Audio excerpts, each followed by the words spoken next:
আরজি করের ঘটনা, ধর্ষণ এবং খুন, ন্যায় বিচার আমরা সবাই চাই।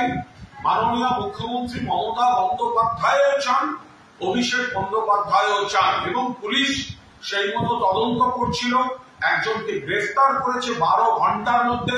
মুখ্যমন্ত্রী ফাস্ট ট্র্যাক কোর্টের কথা বলেছেন, ফাঁসির কথা বলেছেন, এখন ওটা সিবিআই এর হাতে চলে গেছে।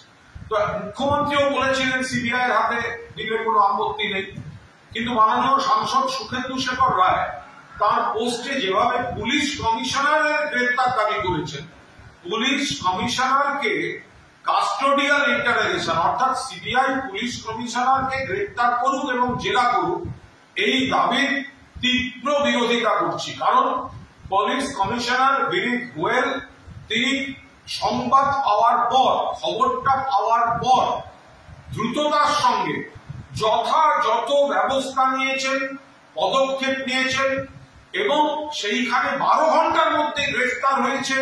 তারপরেও জেরা চলছিল, আর 3-4 দিন সময় চেয়েছিলেন মুখ্যমন্ত্রী, আরো হয়তো বড় ব্রেক থ্রু করে ফেলার জায়গায় ছিল, এখন সিবিআই হাতে চলে গেছে।